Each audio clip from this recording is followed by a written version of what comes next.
Morning friends. આપણા banking industry માટેની એમ્પ્લોયમેન્ટના પરીક્ષાની તૈયારી કેવી રીતે કરવી એ માટેનો જે આપણો સ્લોટ છે એમાં આપ સૌનું સ્વાગત છે. આપણે લાસ્ટ લેક્ચરની અંદર સૌથી મહત્ત્વની બે બાબતોની ચર્ચા કરી હતી. એક આઈબીપીએસ દ્વારા એક નવી વ્યવસ્થા જે ગોઠવાઈ રહી છે, એક કોમન ટેસ્ટ લેવામાં આવી રહ્યો છે, એની વાત કરેલી. હું એવી અપેક્ષા રાખું છું કે આપ સૌ ક્વોલિફાય થાવ છો, કારણ કે આપ કોલેજમાં આવી ગયા છો, એટલે આપણી પાસે 10th અને 12th સ્ટાન્ડર્ડની માર્કશીટ્સ છે જ ઓલરેડી. આપ સૌ ક્વોલિફાઈડ છો, તો આપ સૌએ આપણે જે ચર્ચા કરી છે એ પ્રમાણે આપ સૌએ એ માટે અરજી કરી દીધી હશે ઓનલાઈન. આ સિવાય પણ આપને કંઈ પણ પ્રશ્ન હોય તો ગમે ત્યારે તમે મેઇલ કરી શકો છો, અથવા વેબસાઇટ ઉપર તમે આઈબીપીએસની વેબસાઇટ ઉપર જઈને તમારા પ્રશ્નનો જવાબ તમે મેળવી શકો છો. બીજી વાત કે આપણે ફૂડ સિક્યોરિટી બિલની પણ લાસ્ટ લેક્ચરમાં વાત કરેલી કે જે ભારતની અંદર સામાન્ય અથવા ગરીબ જે નાગરિક છે કે જેને રોજના 20 રૂપિયા પણ ખર્ચવાનો પ્રશ્ન છે, અથવા જેની સરેરાશ આવક રોજના 100 રૂપિયા કરતાં પણ ઓછી છે, એવા નાગરિકોને, એટલે ગરીબ વર્ગ, ગરીબાઈથી નીચે જીવન ધોરણ જીવતા અને લોઅર મિડલ ક્લાસના જે નાગરિકો છે એને સરકાર ફૂડ સબસિડી આપવાની છે અને એ એમનો અધિકાર બનશે. તો એ માટેનું બિલ પણ જે સંસદની અંદર આ ચોમાસું સત્રમાં રજૂ થવાનું છે એની પણ આપણે ચર્ચા જોઈ હતી. આજે ત્યાંથી જ જ્યાં આપણે અટક્યા હતા ત્યાંથી જ આપણે એ જ સ્લાઇડથી આપણે આગળ ચર્ચા શરૂ કરીએ છીએ. These are some important development made during this last month or so on.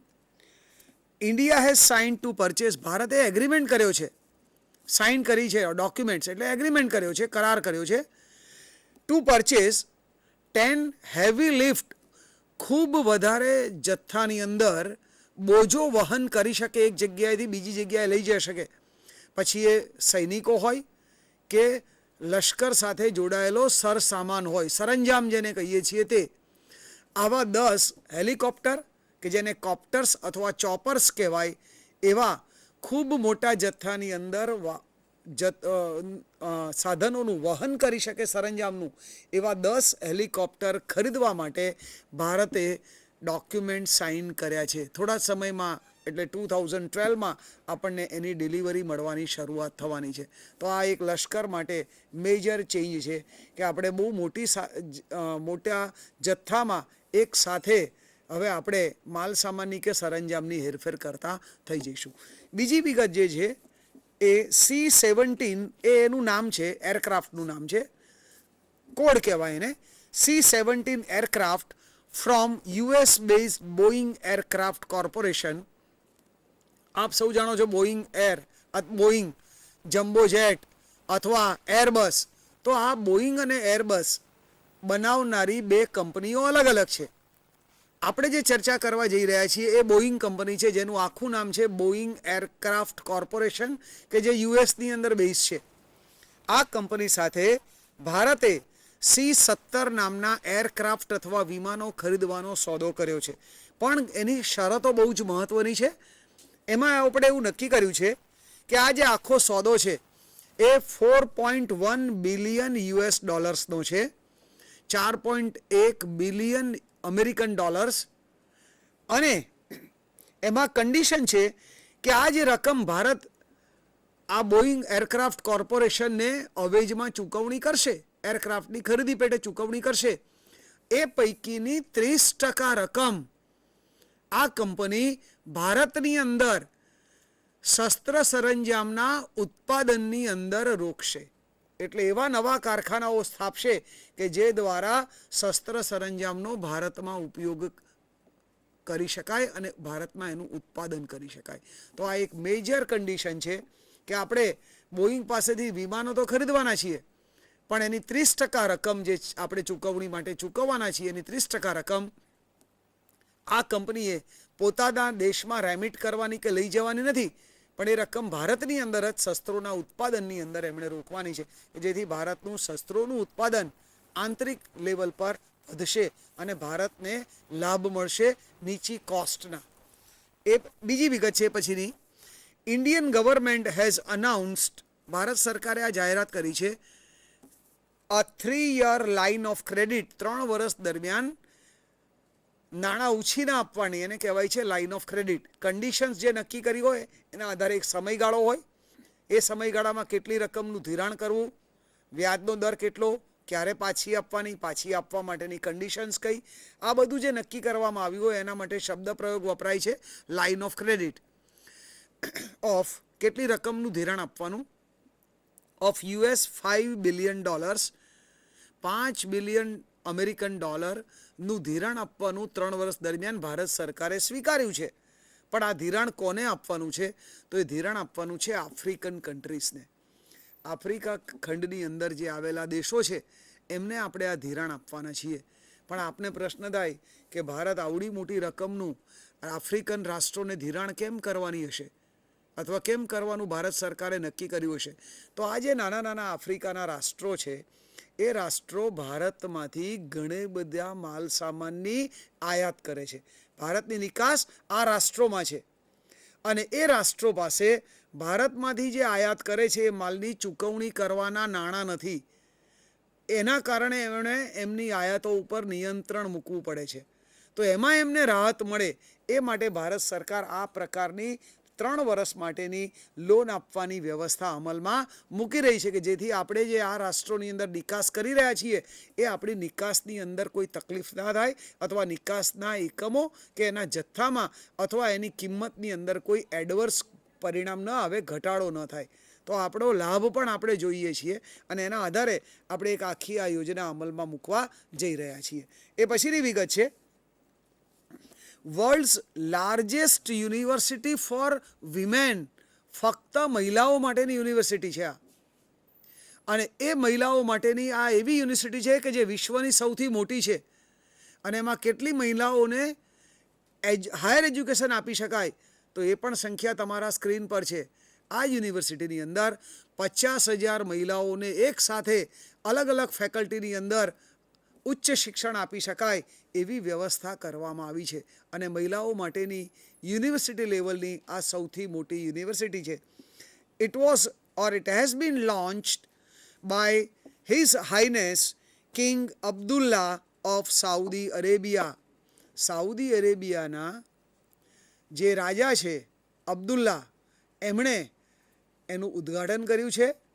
આ યુનિવર્સિટી ક્યાં આવેલી છે? તો એ એનું પાટનગર રિયાધ જે છે સાઉદી અરેબિયાનું પાટનગર ત્યાં આવેલી છે અને એમાં 50,000 મહિલાઓ એક સાથે ઉચ્ચ શિક્ષણ મેળવી શકે એવી વ્યવસ્થા કરવામાં આવી છે અને એ વિશ્વની મહિલાઓ માટેની સૌથી મોટી યુનિવર્સિટી બની ગઈ છે. એ પછીની વિગત છે તમારા સ્ક્રીન પર નીચે. Canada has અનાઉન્સ્ડ liberal 10 years multi-purpose visa policy for only Indians in the world. કેનેડાએ ભારતના જ નાગરિકો માટે આ વ્યવસ્થા કરી છે. વિઝા પોલિસીની અંદર છૂટછાટ આપી છે. બીજા રાષ્ટ્રોએ આ અગાઉ આપેલી છે જુદી વાત છે, પણ આપ સૌ જાણો છો કે બ્રિટન અને પર્ટિક્યુલરલી ઓસ્ટ્રેલિયા એ ભારત સાથેની આ જે એમની વિઝાની વ્યવસ્થા છે એમાં ધીમે ધીમે અંકુશ અથવા નિયંત્રણ મૂકી રહ્યા છે. એ સંજોગોની અંદર કેનેડાએ બહુ મોટી રાહત આપી છે ઇન્ડિયન્સને અથવા ભારતીય નાગરિકોને. તો કેનેડાએ 10 વર્ષ દરમિયાન તમે 6 મહિનાના સ્લોટની અંદર તમે ઈચ્છો ત્યારે કેનેડાની મુલાકાત લઈ શકો અને ત્યાં રહી શકો. એ પ્રકારની આખી વિઝા માટેની પોલિસી ભારતીયો માટે અમલમાં મૂકી છે. એ પોલિસીને કહેવાય મલ્ટીપર્પઝ વિઝા પોલિસી. અલગ અલગ કાર્ય માટે આપ 10 વર્ષ દરમિયાન આપ ઈચ્છો ત્યારે એ દેશની મુલાકાત લઈ શકો છો. એને મલ્ટીપર્પઝ વિઝા પોલિસી કહેવાય. એ કેનેડાએ ભારતીયો માટે અમલમાં મૂકી છે. એ પછીની વિગત છે ધી સેન્ટ્રલ ગવર્મેન્ટ, કેન્દ્ર સરકાર has announced to implement first phase of Rajiv Gandhi housing scheme for urban poor people. શહેરી વિસ્તારના ગરીબ નાગરિકોને જે મકાનનો ઘરનો પ્રશ્ન છે એમાં એમને મદદરૂપ થવા માટે કેન્દ્ર સરકારે આ યોજના અમલમાં મૂકી છે. એનો પહેલો તબક્કો અમલમાં મૂકવાની શરૂઆત થઈ ગઈ છે. એ માટે કેન્દ્ર સરકારે 1,000 કરોડ રૂપિયાનું ફંડ ફાળવ્યું છે. પણ આ ફંડનો ઉપયોગ કેવી રીતે કરવામાં આવશે? તો આ જે શહેરી વિસ્તારના ગરીબ નાગરિકો છે એમને રાહતના દરે એમને મકાન આપવામાં આવશે. એ પૈકીની મકાનની જે કિંમત નક્કી કરવામાં આવે એ પૈકીની અમુક રકમ પોતાની આર્થિક સ્થિતિ પ્રમાણે એ સરકારને જમા કરાવશે અને સરકાર ગેરંટર બનશે અને બાકીની રકમ માટે આવા નાગરિકોને લોનની એટલે કે બેંક લોનની રાહતના વ્યાજના દરે વ્યવસ્થા કરી આપશે કે જેથી એમને મકાન પણ મળે, વ્યાજબી કિંમતે મળે, ઓછા નાણાં એમની પાસે લિક્વિડિટી અથવા હાથમાં હોય તો બાકીની રકમ લાંબા સમયના નાની નાની રકમના હપ્તામાં અને એ પણ નજીવા વ્યાજના દરે ભરી શકે એવી માટે કેન્દ્ર સરકારે 1,000 કરોડ રૂપિયાની જોગવાઈ કરી છે અને આ 1,000 કરોડ રૂપિયા સેફટી ફંડ તરીકે ઉપયોગમાં લેવામાં આવશે. એટલે સરકાર ગેરંટર બનશે.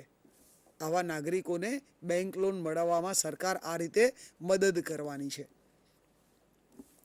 આ પછીની વિગત છે કે ગુજરાત રાજ્યનું કુલ દેવું કેટલું છે. તો હમણાં જ ગુજરાત સરકાર દ્વારા બહાર પાડવામાં આવેલા આંકડાઓ છે. ટોટલ ડેપ્ટ of the state means state of Gujarat at the end of the financial year 2011, એટલે આ જે આંકડાઓ છે એ 31/3/2011 સુધીના છે. તો આ ગુજરાત રાજ્યનું કુલ દેવું કેટલું છે? 1,13,125 કરોડ રૂપિયાનું ગુજરાત રાજ્યનું દેવું છે.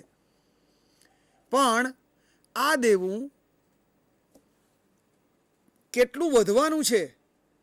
તો એમાં આગળ લખ્યું છે will reach 1,40,000 crore rupees by the end of the fiscal year 2012. એક વર્ષમાં આ દેવું 1,13,000 કરોડથી વધીને 1,40,000 કરોડ થવાનું છે. with a budgeted revenue surplus of 443 crore rupees. એક બાજુ આપણું બજેટ અંદાજપત્ર એવું રજૂ કરવામાં આવે છે કે જેની અંદર રેવન્યુ સરપ્લસ છે, મહેસૂલી ખાધ નથી, મહેસૂલી પુરાંતવાળું બજેટ છે, અને છતાં પણ આ રાજ્ય દેવામાં વધારો કરી રહ્યું છે. તો આ બે વિપરીત કહેવાય એવી બાબતો એક સાથે આપણા રાજ્યમાં જોવા મળે છે કે આપણું અંદાજપત્ર મહેસૂલી પુરાંતવાળું છે, પણ આપણા મૂડી ખર્ચ એટલા બધા છે, વિકાસ માટેના ખર્ચ એટલે બધા મોટી રકમના છે કે જે માટે આપણે લાંબા ગાળાનું દેવું કરવું પડે અને એ માટે આપણું રાજ્ય વધુને વધુ રકમ દેવા તરીકે પ્રાપ્ત કરી રહી છે. એટલે આ બે બાબતો એક સાથે આપણા રાજ્યમાં છે. મહેસૂલી પુરાણ છે, સાથે આપણો લાંબા ગાળા માટેનો વિકાસ માટેનો ખર્ચ એટલી બધી મોટી રકમનો છે કે જેના કારણે આપણે ખૂબ મોટી રકમનું દેવું કરવા તરફ જઈ રહ્યા છીએ. હવે ગુજરાત રાજ્યની અંદર એક તમે કેટલીક બેન્કો જોઈ, ફાઇનાન્શિયલ ઇન્સ્ટ્રુમેન્ટ પ્રોવાઈડ કરતી બેન્કો કે સર્વિસીસ પ્રોવાઇડેડ બેન્કો જોઈ. આપ સૌ બ્લડ બેંક પણ જાણો છો. તો એવી એક ગુજરાત રાજ્યની અંદર જુદા પ્રકારની બેંક શરૂ થઈ રહી છે અને એ બેંકનું નામ છે સ્કિન બેંક. સ્કિન એટલે ચામડી.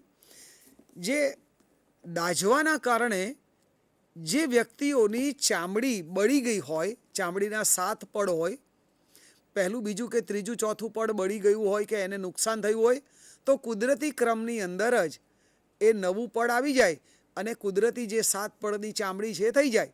પણ જો 7 પડ બળી ગયા હોય તો એ કુદરતી ક્રમમાં એ ચામડી પાછી આવતી નથી. એ સંજોગોની અંદર એ જગ્યાએ એ વ્યક્તિના શરીરના બીજા ભાગમાંથી ચામડી લઈને જે જગ્યાએ આ નુકસાન થયું છે આગ લાગવાના કે બળી જવાના કારણે, એ જગ્યાએ પ્લાસ્ટિક સર્જરી કરવામાં આવે. પ્લાસ્ટિક સર્જરી એટલે એમાં પ્લાસ્ટિકનો ઉપયોગ ના થાય, પણ શરીરના બીજા ભાગમાંથી ચામડી લઈને જે જગ્યાએ દાઝવાના કારણે ચામડીમાં રૂઝ આવતી નથી એ જગ્યાએ એનું ટ્રાન્સપ્લાન્ટ કરવામાં આવે, એને ફરીથી ચીપકાડી દેવામાં આવે. એને પ્લાસ્ટિક સર્જરી કહેવાય. મહત્ત્વનું એ છે કે ગુજરાત રાજ્યની અંદર જે નાગરિકોને જેટલી માત્રામાં સ્કિનની જરૂર છે એટલી સ્કિન આઈધર એમના પોતાના શરીરમાંથી યોગ્ય જગ્યાએથી મળતી નથી. યોગ્ય જગ્યા પણ મહત્ત્વની છે, કારણ કે સ્કિનનો કલર અને એની થિકનેસ, એની અંદર રહેલા તત્વો એ નક્કી કરે કે શરીરના કયા ભાગ ઉપર નુકસાન થયું છે અને એને રિપ્લેસ કરવા માટે શરીરના કયા ભાગની ચામડી ઉપયોગી બનશે. માનો કે હથેળી પર નુકસાન થયું હોય તો હથેળીની જે ચામડી છે એ જુદા પ્રકારની છે, એને રિપ્લેસ કરવી હોય તો બીજી હથેળીની ચામડી રિપ્લેસ કરી શકાય, પણ પગના તળિયાની ચામડી રિપ્લેસ કરી શકાય, પણ એ શરીર સિવાયના શરીરના કોઈ ભાગની ચામડી રિપ્લેસ કરી શકાય નહીં. તો આ બધા ઘણા એના નોર્મ્સ છે અથવા ઘણી બધી મર્યાદાઓ છે.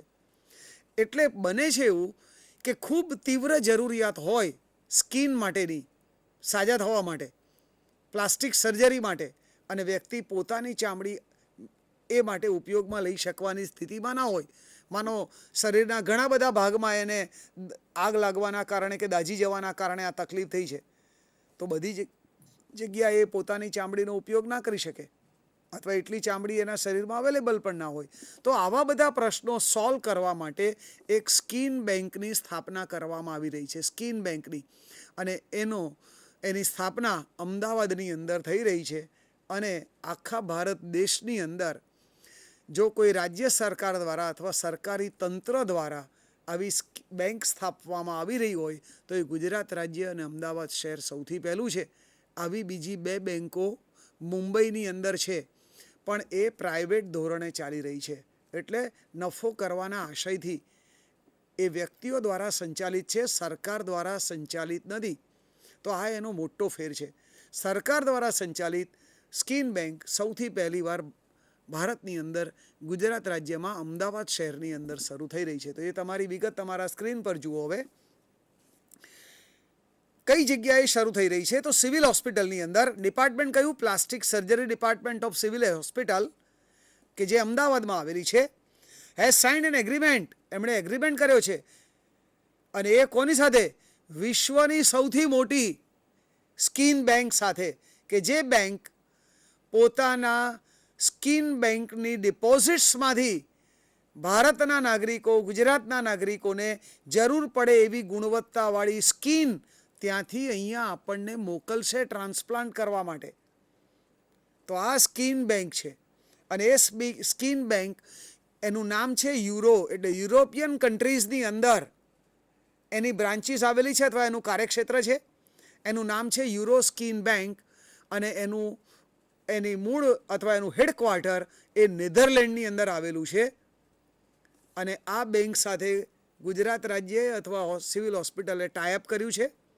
અને એ દ્વારા જરૂર પડે તેવી માત્રામાં અને ગુણવત્તાવાળી સ્કિન હવે એ બેંક પાસેથી આપણને મળવાની શક્યતાઓ વધી ગઈ છે અથવા મળવાની શરૂઆત બહુ જ ઓછા સમયમાં થવાની છે. તો આપણને જે સ્કિનનો